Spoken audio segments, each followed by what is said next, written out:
Welcome to लक्ष्य सेतु। आज है 12 मार्च और 12 मार्च को 11 और 12 मार्च से करंट अफेयर्स के जितने भी क्वेश्चन बनेंगे आज हम इस वीडियो में डिस्कस करेंगे। तो चलिए स्टार्ट करते हैं और करते हैं सबसे पहले रिवीजन। भारत की पहली रिंग मेट्रो किस शहर में शुरू की गई है? तो इसका आंसर हो जाएगा दिल्ली। केंद्र सरकार ने सरपंच पति प्रथा को रोकने और महिला नेतृत्व को सशक्त बनाने के लिए किस नाम से राष्ट्रव्यापी अभियान शुरू किया है? तो इसका आंसर हो जाएगा सशक्त पंचायत नेत्री अभियान।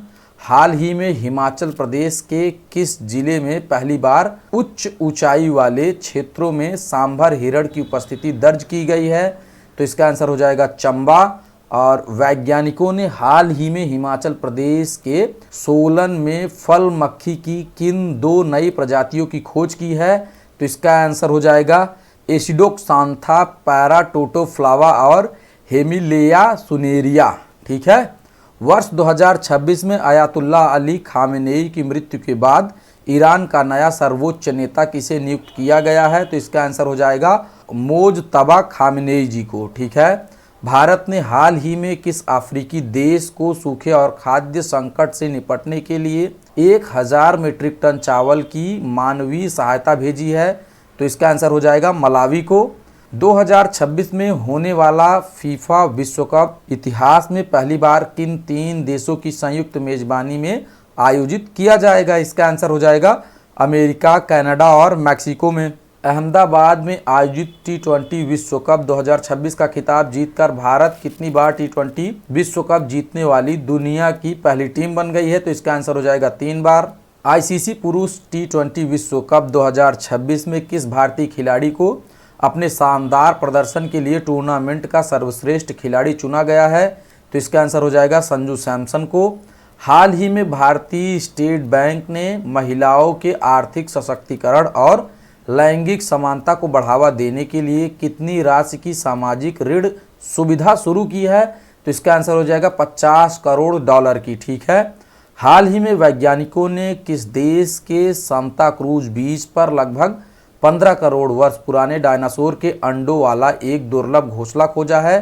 तो इसका आंसर हो जाएगा पुर्तगाल में। पुरातत्वविदों ने हाल ही में किस देश के सैन गियुलियानो स्थल पर 2600 वर्ष पुराने एक अछूते एट्रक्शन मकबरे की खोज की है? तो इसका आंसर हो जाएगा इटली। तो ये तो था कल का रिवीजन। अगर वीडियो आप लोगों को अच्छी लग रही हो तो वीडियो को लाइक एंड शेयर और चैनल को सब्सक्राइब जरूर करें। ठीक है। तो चलिए आगे बढ़ते हैं और देखते हैं आज का पहला क्वेश्चन। भारत में प्रत्येक वर्ष 10 मार्च को केंद्रीय औद्योगिक सुरक्षा बल यानी CISF का स्थापना दिवस मनाया जाता है। वर्ष 2026 में इस बल ने अपनी स्थापना का कौन सा वर्ष मनाया है? तो इसका आंसर हो जाएगा 57वां। CISF की स्थापना 10 मार्च 1969 को CISF अधिनियम 1968 के तहत की गई थी। यह गृह मंत्रालय के अधीन काम करने वाला एक प्रमुख अर्धसैनिक बल है। इसका मुख्य कार्य हवाई अड्डों, मेट्रो, परमाणु संस्थानों और अन्य महत्वपूर्ण सरकारी संपत्तियों की सुरक्षा करना है। इस बल का प्रमुख महानिदेशक यानी DG होता है, जो आमतौर पर एक IPS अधिकारी होता है। ठीक है। तो नेक्स्ट क्वेश्चन है, धूम्रपान निषेध दिवस प्रत्येक वर्ष कब मनाया जाता है? तो मार्च के दूसरे बुधवार को ये जो है मनाया जाता है। ठीक है। हर साल मार्च के दूसरे बुधवार को धूम्रपान निषेध दिवस मनाया जाता है ताकि धूम्रपान के प्रभावों के बारे में जागरूकता फैलाई जा सके और धूम्रपान करने वालों को इससे छूट दी जा सके। ठीक है। छूट दिलाई जा सके। 2026 में धूम्रपान निषेध दिवस 11 मार्च को मनाया गया। इस दिवस का मुख्य लक्ष्य लोगों को तंबाकू के हानिकारक प्रभावों के प्रति जागरूक करना है और उन्हें निकोटीन की लत छोड़ने के लिए प्रोत्साहित करना है। इसकी शुरुआत 1984 में यूनाइटेड किंगडम से हुई थी, जो अब एक वैश्विक स्वास्थ्य आंदोलन बन चुका है।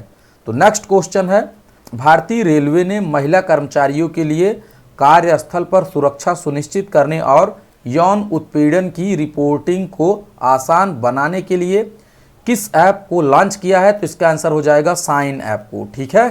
तो साइन का अर्थ है sexual harassment incident notification for employment. इसे 8 मार्च 2026 अंतर्राष्ट्रीय महिला दिवस को लॉन्च किया गया। यह ऐप रेलवे की HRMS यानी ह्यूमन रिसोर्स मॉनिटरी सिस्टम यानी मानव संसाधन प्रबंधन प्रणाली से जुड़ा है, जिससे महिला कर्मचारी सीधे अपनी शिकायत दर्ज कर सकती हैं। यह पहल विशाखा दिशा निर्देशों 1997 और कार्यस्थल पर महिलाओं के यौन उत्पीड़न अधिनियम के तहत सुरक्षा तंत्र को डिजिटल और मजबूत बनाती है। ठीक है, तो नेक्स्ट क्वेश्चन है, हाल ही में नाबार्ड ने ग्रामीण क्षेत्रों में जलवायु अनुकूलन क्षमता को मजबूत करने के लिए किस इनोवेशन चैलेंज या डिजिटल ढांचे की शुरुआत की है? तो इसका आंसर हो जाएगा राष्ट्रीय जलवायु स्टैक। ठीक है, जिसे national climate stack innovation challenge के नाम से भी जाना जाता है। ठीक है, इसका लक्ष्य अलग अलग प्लेटफॉर्मों पर बिखरे हुए जलवायु डेटा को एक साथ लाना है, ताकि बाढ़, सूखा और चक्रवात जैसी आपदाओं का सटीक पूर्वानुमान लगाया जा सके।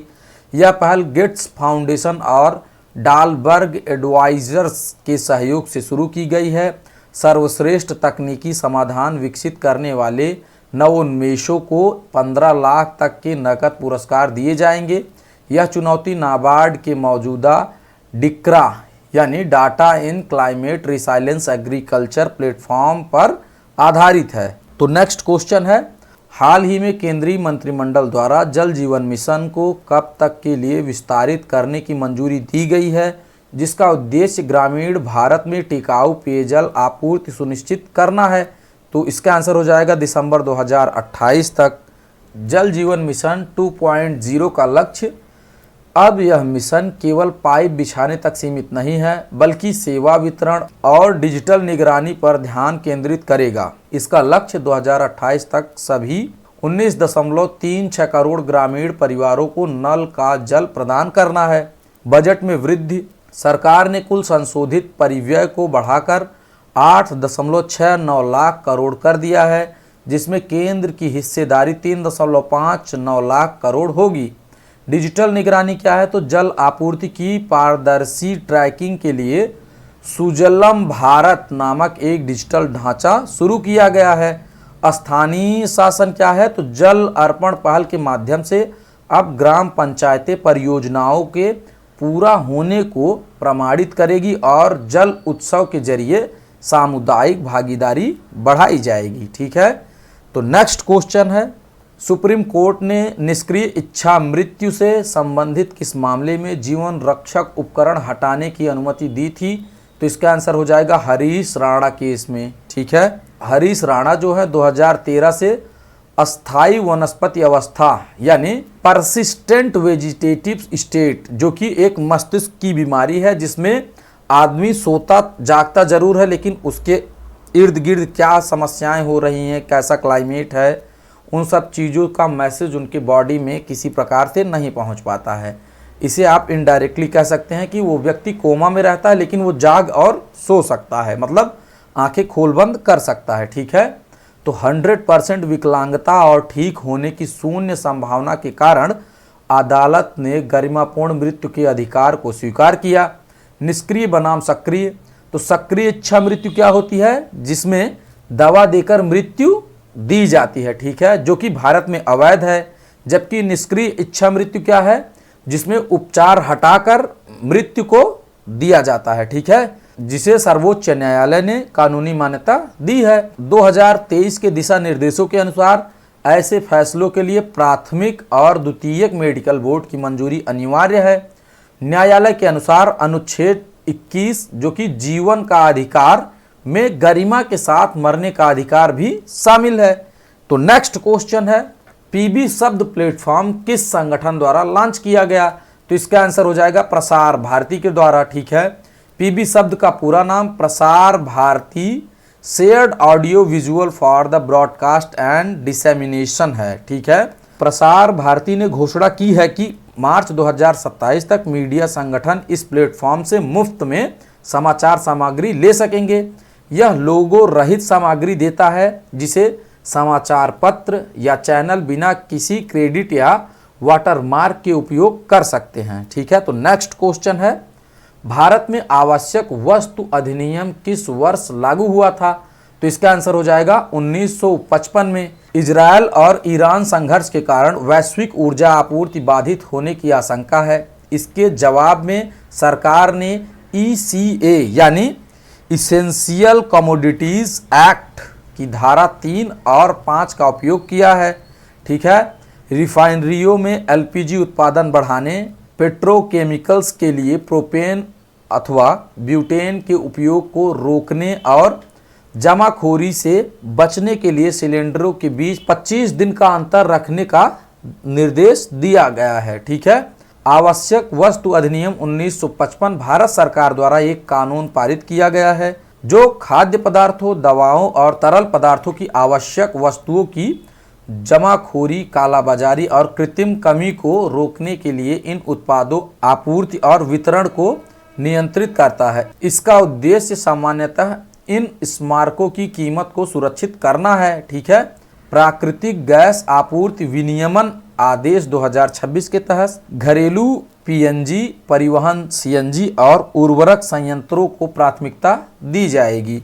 नेक्स्ट क्वेश्चन है, इजरायल ईरान संघर्ष में अक्सर चर्चा में रहने वाला खार्ग द्वीप मुख्य रूप से किस लिए जाना जाता है? तो इसका आंसर हो जाएगा ईरान की मुख्य तेल निर्यात टर्मिनल के लिए ये जाना जाता है, जो कि देखिए यहाँ पर ये स्थित है। ठीक है, यह फारस की खाड़ी में ईरान के तट से 25 किलोमीटर दूर स्थित है। इसकी सबसे बड़ी विशेषता यहाँ का गहरा पानी है, जो विशाल सुपर टैंकरों को डॉक करने की सुविधा देता है। ईरान की सरकारी आय का मुख्य स्रोत तेल निर्यात है और खार्ग द्वीप उस निर्यात का मुख्य द्वार है। ठीक है, यहाँ से प्रतिदिन 7 मिलियन बैरल तेल लोड करने की क्षमता है। युद्ध की स्थिति में इस द्वीप पर हमला न केवल ईरान की अर्थव्यवस्था को ध्वस्त करता है, बल्कि दुनिया भर में तेल की कीमतों में भारी उछाल ला सकता है। तो नेक्स्ट क्वेश्चन है, वर्ष 2026 के प्रतिष्ठित Mahindra excellence in theatre awards के लिए लाइफ टाइम अचीवमेंट अवार्ड से किसे सम्मानित किया जाएगा? तो इसका आंसर हो जाएगा अमोल पालेकर जी को। ठीक है, अमोल पालेकर को भारतीय रंगमंच और सिनेमा में उनके दशकों लंबे योगदान के लिए यह सम्मान दिया जा रहा है। ठीक है, उन्होंने नाटक को पारंपरिक मंचों से निकालकर गैराज, छतों और कैंटीन जैसी अपरंपरागत स्थानों तक पहुंचाया है। 1970 के दशक में उन्होंने गोलमाल और चितचोर जैसी फिल्मों के जरिए आम आदमी की छवि को पर्दे पर लोकप्रिय बनाया। यह सम्मान नई दिल्ली में 19 से 25 मार्च 2026 तक आयोजित होने वाले मेटा के 21वें संस्करण में दिया जाएगा।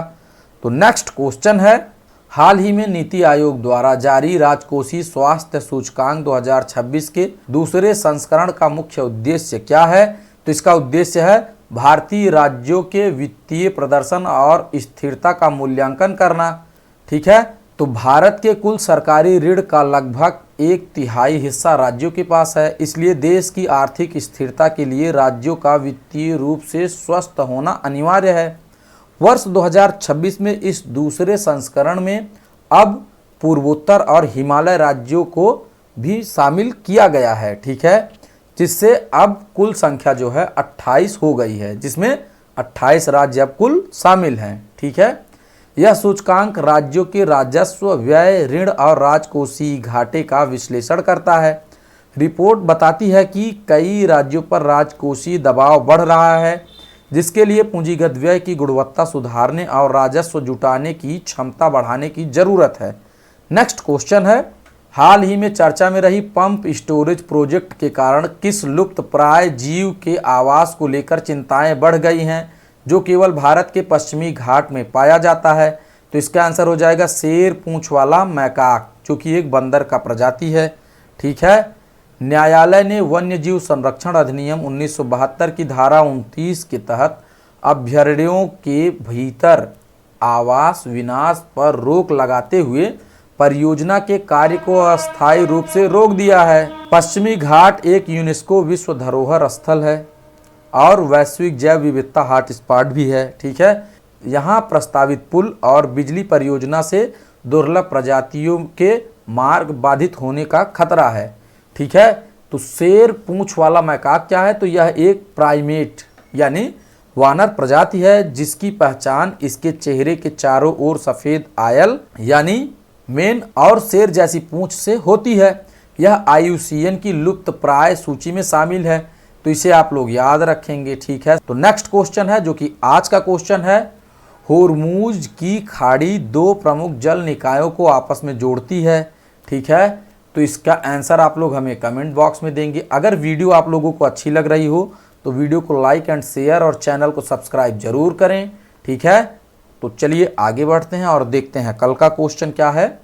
तो हाल ही में साइंस पत्रिका में प्रकाशित अध्ययन के अनुसार ऑस्ट्रेलिया के किस राज्य में कोआला की आबादी में भारी वृद्धि से उनकी आनुवांशिक विविधता में सुधार देखा गया है? तो इसका आंसर हो जाएगा विक्टोरिया। ठीक है, और इस डिस्क्रिप्शन को आप लोग ध्यान से पढ़ लेंगे। Thanks for watching, please subscribe.